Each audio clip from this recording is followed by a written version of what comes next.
बिस्मिल्लाहिर्रहमानिर्रहीम। अस्सलामुअलैकुम मोहतरम नाजरीन, आज हज़रत यूनुस अलैहिस्सलाम का वाक़या बयान किया जाएगा कि उन्होंने अपनी कौम को बुत परस्ती से मना किया, लेकिन वो बाज न आए तो हज़रत यूनुस अलैहिस्सलाम उनको छोड़कर चले गए और वो एक कश्ती से अपने आप को गिरा दिया और मछली ने उनको निगल लिया। वो मछली के पेट में कितने दिन क़याम किया, उसके बाद मछली ने उनको समंदर के किनारे फेंक दिया। तो इस तरह ये वाक़या आज बयान किया जाएगा। हज़रत यूनुस बिन मत्ती ने परवरदिगार के हुक्म से नबूवत का बोझ अपने कंधों पर उठाया और नैनवा के लोगों को सीधा रास्ता दिखाने में मशगूल हो गए। इस बुत परस्त कौम को खुदा की तरफ बुलाया। चूंकि इस कौम की रूह में बुत परस्ती रासिख हो गई थी, इसलिए उन्होंने हजरत यूनुस की बात मानने से इनकार किया और कहा, तुम कैसी बातें कर रहे हो और ये कैसा झूठ मूठ का पैगाम है जो तुम हमारे लिए लाए हो।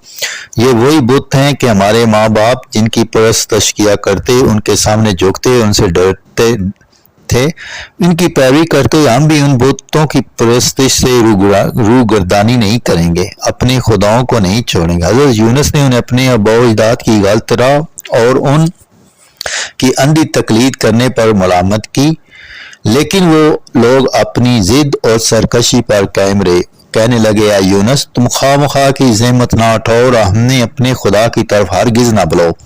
फिर तुम कुछ भी करो, हम ना तो तुम्हारे खुदा पर ईमान लाने वाले हैं और ना ही उसके अज़ाब से डरते हैं। हजरत यूनुस अपनी कौम की इस डरमी से बेहद गमगीन हुए। उनकी अहमकाना बातों पर बहुत गुस्सा आया और इसी गुस्से के आलम में वो उस कौम को छोड़कर बियाबान में चले गए।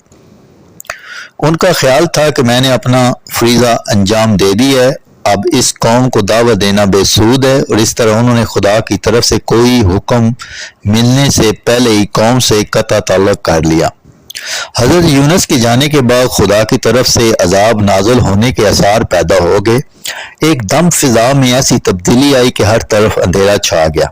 अब कौम को अपनी गुनाहों का एहसास हुआ और वो लोग अपनी गलती को समझ गए। उनके दरमियान एक आलिम और आकिल शख्स था जो उनका बड़ा हमदर्द और खैर खा था। चुनांचे उस शख्स ने उसी वक्त उन्हें अपने पास बुलाया और कहा, देखो, खुदा के भेजे हुए अजाब के आसार जाहिर हो गए हैं, बस तुम्हें चाहिए कि अजाब नाज़िल होने से पहले तौबा करो और खुदा ताला से अपने गुनाहों की माफ़ी मांगो।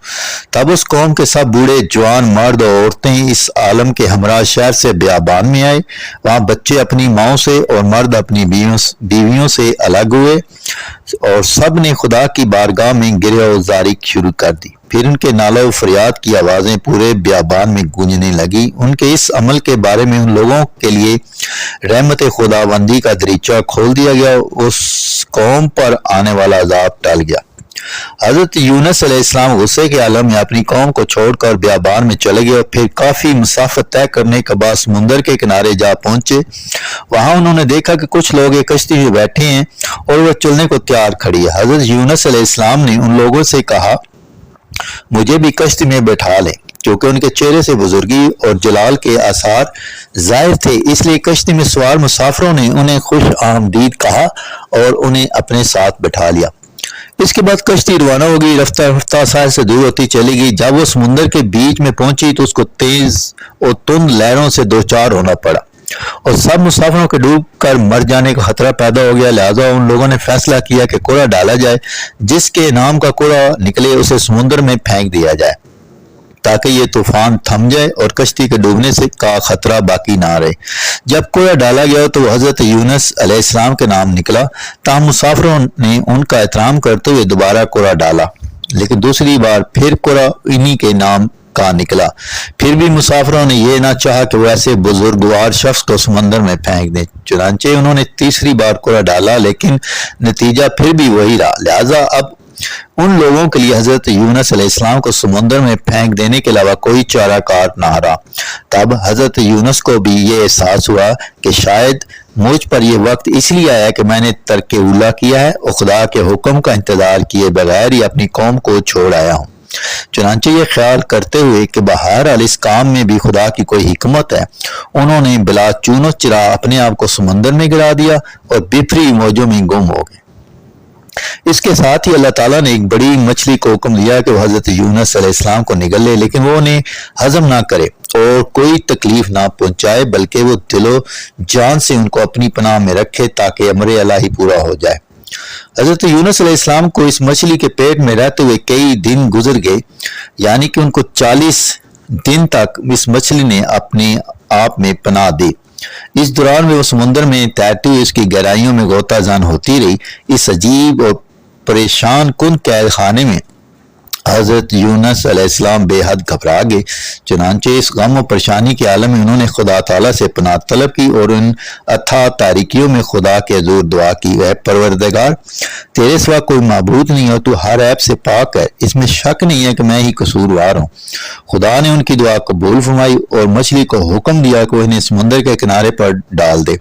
تب مچھلی سمندر کے کنارے پر آ کر انہیں اگل دیا، جبکہ وہ تھکن اور کمزوری کی حالت میں تھے، چونکہ ان کے بدن میں سورج کی دھوپ سہارنے کی طاقت نہ رہی تھی۔ اس لیے خدا نے ان کے پاس کدو کا ایک پودا اگا دیا تاکہ وہ اس کے پتوں کے سائے میں آرام کریں اور اس کا پھل کھائیں تاکہ ان کی کھوئی ہوئی طاقت بحال ہو جائے۔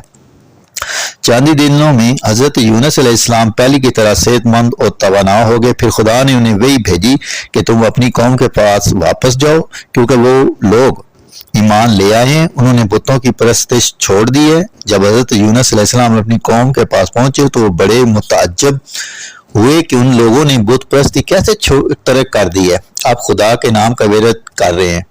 تاہم حضرت یونس کی قوم نے ان کا شاندار استقبال کیا اور وہ ایک نئے جوش سے ان کی ہدایت اور رہنمائی میں مشغول ہو گئے۔ Thank you.